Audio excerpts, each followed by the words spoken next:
Hola a todos, que Dios les bendiga. Bienvenidos una vez más a, a estas meditaciones, a estas enseñanzas que he estado subiendo a internet.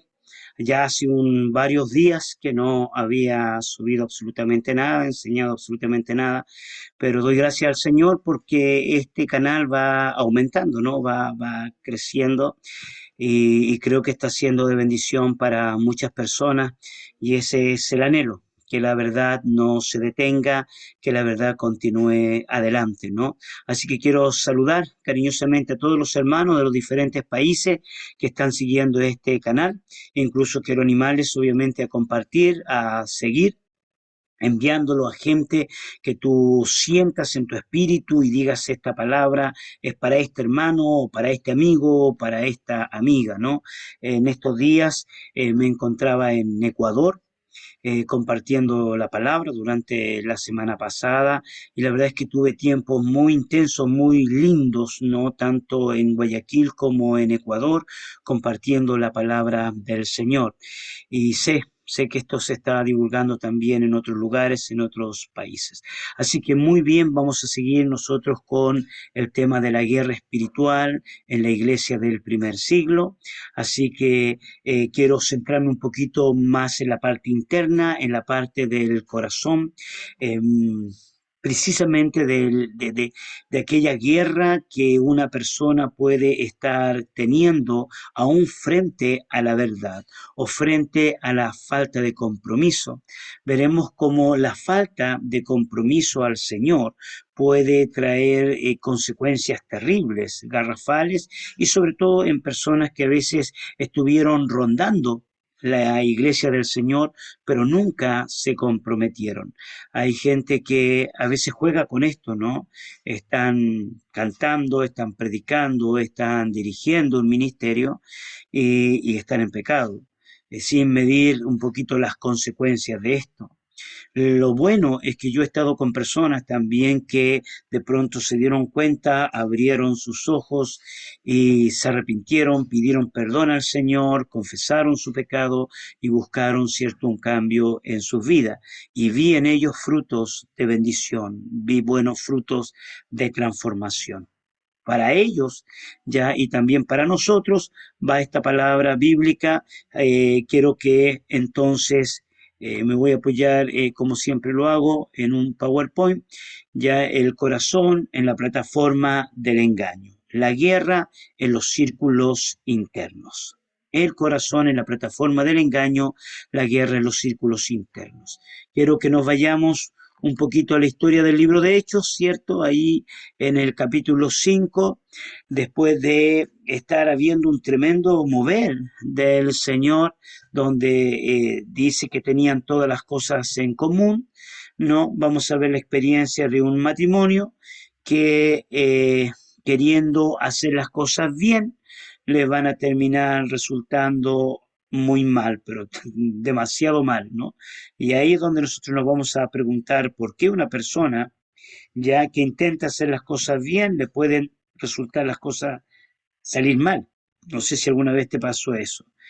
Como queriendo hacer un beneficio, al final terminó siendo un perjuicio personal. Y es precisamente la historia de Ananías y Zafira, ¿no? Así que quiero que veamos, ¿cierto? Yo le puse como subtítulo un corazón lleno de engaño, está entre los discípulos, en medio de todo avivamiento, ellos estaban teniendo oposición externa, ya habían tenido que enfrentar, ¿cierto? A, al Sanedrín, Pedro y Juan, había, ¿cierto? Una oposición que iba creciendo, que iba aumentando, pero este caso específico tiene que ver con un asunto mucho más interno. Hechos capítulo 5, versículo 3 dice lo siguiente, y dijo Pedro, Ananías, ¿por qué llenó Satanás tu corazón para que mintieses al Espíritu Santo y sustrajeses del precio de la heredad? Curioso, ¿no? Y dijo, ¿por qué llenó Satanás tu corazón para que mintieses al Espíritu Santo? ¿Se puede mentir al Espíritu Santo? Se puede engañar al Espíritu Santo. Aquí surgen varias cosas, ¿cierto?, que destacar. Vemos la vida de Ananías, no un aparente seguidor de Cristo. La historia comienza de la siguiente manera. Nosotros vemos, cierto, en esta historia a un hombre que hace un compromiso. ¿Y cuál es el compromiso que va a hacer? El compromiso que va a hacer tiene que ver precisamente con dar una ofrenda a la iglesia. Resulta que la mayoría de las personas, ¿cierto?, estaban vendiendo sus propiedades y poniéndola a la planta de los discípulos. Poco antes, Bernabé había vendido su propiedad y la había puesto delante de los discípulos. Y en medio de toda esa emoción, ¿cierto?, Ananías y su esposa hacen un compromiso. ¿Y cuál era el compromiso? El compromiso era vender la propiedad y ponerla a los pies, a la planta de los discípulos. Hasta ahí todo bien. No, ellos aparentemente son seguidores de Cristo, aman al Señor, están en medio del avivamiento, están en medio del mover del Señor y hacen este compromiso como cualquiera de nosotros en una reunión o en un local o en una situación determinada, nos sentimos tocados y hacemos un compromiso con ayudar a alguien, bendecir a alguien, no, a veces nos comprometemos, si me sale tal negocio, si me resulta tal cosa, o después te voy a dar tal cosa, un vecino o una vecina, un compromiso movido por una actitud cierto del corazón. Él era parte del grupo que había estado con los discípulos viendo el mover del Espíritu Santo. O sea, él había visto, cierto, mucho del mover de Dios. Estaba allí. No habían pasado mucho tiempo desde que el Espíritu Santo se había derramado. Entonces, él era participante activo, o sea, era un espectador activo, así lo podríamos decir, espectador activo del mover del Señor. Y en la actualidad hay gente que es un participante activo, un espectador activo del mover del Espíritu Santo. Hay otros que quieren, que intentan, que quieren comprometerse y les cuesta un poquito, quizá al final vamos a orar por esto, ¿no? La intención original es poder compartir de lo suyo con los demás. La Biblia dice que tenían todas las cosas en común. Entonces, solidaridad. ¿Ya? Yo vendo mi propiedad, tengo una propiedad, la vendo y el compromiso es todo lo que yo tenga, lo voy a poner delante de los pies de Cristo. Era un mover quizás inspirado por el Espíritu Santo. Quizás también de allí viene la idea de mentir al Espíritu Santo. La iniciativa posiblemente no nació de él. Había algo que el Espíritu de Dios estaba moviendo entre los discípulos y que había tocado también el corazón de Ananías para poder llevar a cabo esta obra. ¿Ah? Su corazón tenía un concepto del compromiso diferente al que Dios tenía. Vendió por un precio y entregó menos dinero a los discípulos. ¿Ya? Fíjate lo que dice, busca ahí Hechos, capítulo 5, espero que tengas tu Biblia, como siempre lo digo, y tu cuaderno y lápiz. Hechos capítulo 5, versículo 1 y 2. Hechos capítulo 5, versículo 1 y 2. Dice lo siguiente: pero cierto hombre llamado Ananías, con Zafira su mujer, vendió una heredad y sustrajo del precio, sabiéndolo también su mujer, y trayendo solo una parte, la puso a los pies de los apóstoles. ¿Ya? Vendió por un precio y entregó menos dinero a los discípulos. Y tú me puedes decir, pero ¿y qué tiene de malo eso? O sea, el hombre, total, él era el dueño de la propiedad. Todo le pertenecía a él.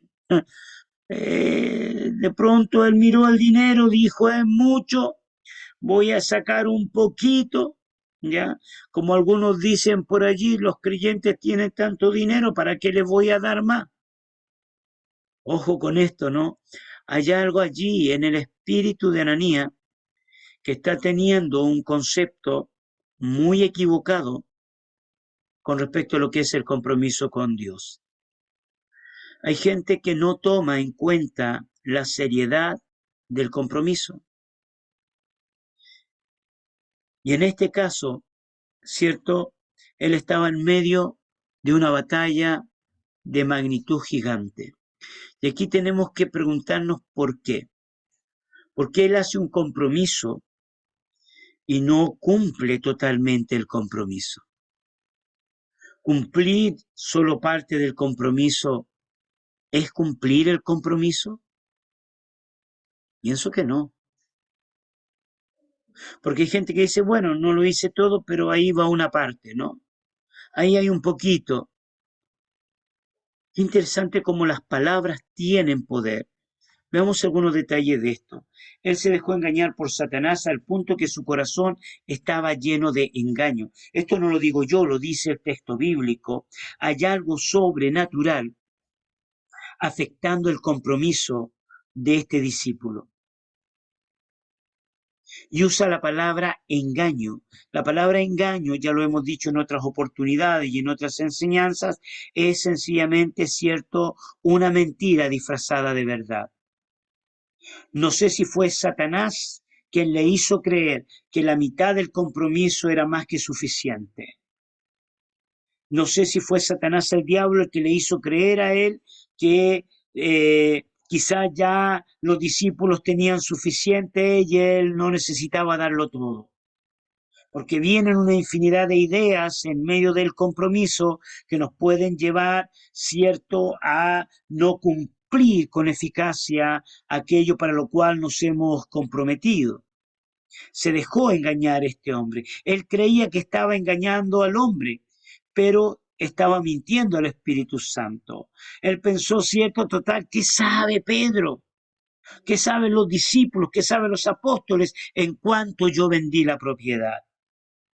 Sin embargo, el Espíritu de Dios está en todas partes. El Espíritu de Dios sabe lo que algún día dijimos, Señor, si tú sanas a mi hijo, si tú sanas a mi hija, si tú me das ese trabajo, si tú me ayudas en esto, si tú me sacas de esta. ¿Cuánta gente dice esto? Si tú me sacas de esta, yo ahora sí que voy a ser comprometido con todo. Y después que Dios lo saca, hermano, ¿y qué aconteció? Nos olvidamos. Después que se pasa el dolor, después que nos olvidamos del dolor, existe la tentación a no recordar el compromiso. Después que el problema se resuelve, como dice un pasaje en el Antiguo Testamento, ya el peligro de muerte pasó y se lo dijo delante del profeta. Él creía que estaba engañando al hombre, pero estaba mintiendo al Espíritu Santo. Hay gente que no cree en Dios y piensa que puede andar por la vida engañando a medio mundo. No cree en Dios, no cree en el Espíritu Santo, no cree en la verdad, no cree, cierto, en la condenación eterna, no cree en estas cosas. Y tiene la sensación que puede andar mintiendo, engañando a medio mundo, pero tarde o temprano ya delante de Dios serán expuestos todo lo que hay en nuestro corazón, ¿no? El resultado fue no solo la muerte, sino también la de la mujer. Ambos estaban llenos de engaño. Fíjate lo que dice acá el versículo 4, porque el 3 ya lo habíamos leído. El versículo 4 dice lo siguiente: retenido, ¿no se te quedaba a ti y vendida no estaba en tu mano? ¿Por qué pusiste esto en tu corazón? No han mentido a los hombres, sino a Dios. Versículo 5 de Hechos capítulo 5. Dice: al oír Ananías estas palabras, cayó y expiró, y vino un gran temor sobre todos los que lo oyeron. ¿Ya? Murieron, hermano. Perdieron la vida. Y uno puede pensar por qué la sentencia es tan fuerte frente a una decisión como la que ellos tomaron. Porque sencillamente el reino de Dios es un asunto serio. Y creo que si esta historia bíblica está aquí, es para la iglesia del Señor. La iglesia a través de toda la historia vive una fuerte guerra espiritual. La iglesia del Señor está bajo un campo de batalla y uno de los campos de batalla, cierto, más fuerte en nuestra vida es nuestro mundo interior, es el mundo de las ideas. Es allí donde se batallan las convicciones entre la mentira y la verdad, entre los sentimientos y las decisiones. Es allí adentro donde a veces afloran, cierto, viejas actitudes, viejos comportamientos. Una persona que es buena para los negocios puede pensar que con Dios se puede hacer un negocio, por ejemplo. Hay personas que tienen, cierto, una visión, una cosmovisión de la vida y la trasladan a su vida cristiana sin darse cuenta que la vida cristiana, para poder enfrentar los desafíos de la vida, hay que dejar ciertas costumbres, hay que dejar ciertos hábitos, hay que dejar ciertas creencias, inclusive dejar ciertas amistades para poder, cierto, ampararnos en la verdad de Dios, cosa que nuestro compromiso sea puro, que nuestro compromiso no nos lleve a engañarnos a nosotros mismos o abrirle una puerta a Satanás, el diablo.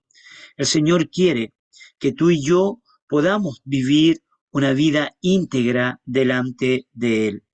Tanto Ananías como Zafira habían tomado una decisión y la decisión que ellos tomaron fue una decisión equivocada. Creo que la iglesia del siglo XXI tiene que recordar esta experiencia del primer siglo, para que nuestro amparo, nuestra fortaleza, nuestras decisiones, nuestras convicciones, nuestro compromiso con el Señor esté basado, cierto, en el temor de Dios, en la verdad de Dios, en la santidad de Dios. En esta historia tenemos un contraste, ¿no? Que ustedes pueden leer a finales del capítulo 4, ahí en el libro de Hechos, tenemos a un hombre íntegro como Bernabé, que estaba dispuesto a servir al Señor aún con sus propios bienes, y tenemos, cierto, a un matrimonio que tiene luchas, que tiene guerra en su corazón, que tiene puertas abiertas al reino de las tinieblas, que le miente al Espíritu Santo, que pretende engañar al hombre y al final terminan siendo muertos.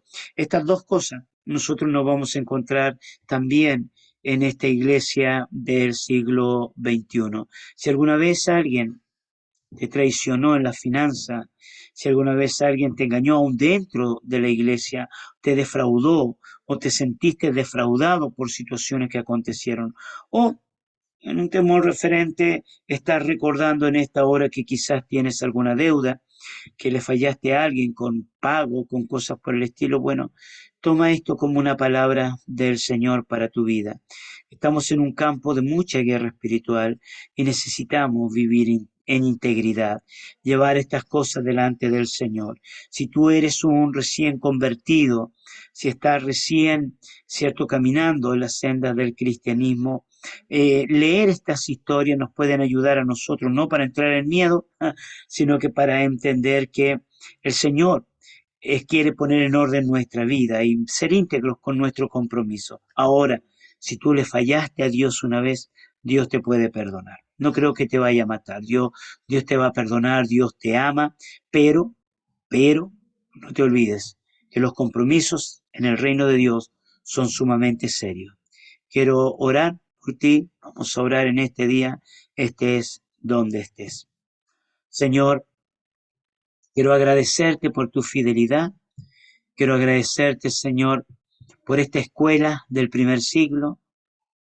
Quiero orar, Espíritu Santo de Dios, por cada persona que está escuchando esta enseñanza.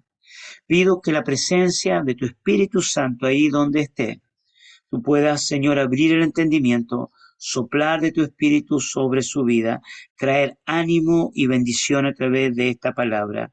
Señor, si en estos días se ha hecho un compromiso, tú puedas darle el ánimo de que tú le vas a retribuir y le vas a bendecir ampliamente. Señor, si está recordando alguna deuda pendiente, yo quiero orar, Padre Celestial, por esa presencia de tu Espíritu Santo, Señor, para poner en orden la casa, para poner en orden su vida. A la vez también reprendemos el espíritu del engaño, reprendemos todo temor, reprendemos toda inseguridad y declaramos, Señor, que tú eres el Dios de nuestra vida. En el nombre de Jesús, amén y amén. Que el Señor los bendiga absolutamente a todos. No se olvide, la verdad es real, es absoluta, no es subjetiva ni relativa. La verdad es algo que todos nosotros debemos atesorar en nuestro corazón y vivirla, practicarla y enseñarla. No importa lo que el mundo pueda decir con respecto a la verdad. No importa lo que la gente pueda decir con respecto a la tolerancia, al relativismo, al amor, ya nosotros tenemos una convicción firme, que la verdad es absoluta, la verdad está en su palabra y es esa palabra la que nos hace libres a todos. No te olvides vivir esa verdad. Que el Señor te bendiga y nos encontramos en una próxima oportunidad.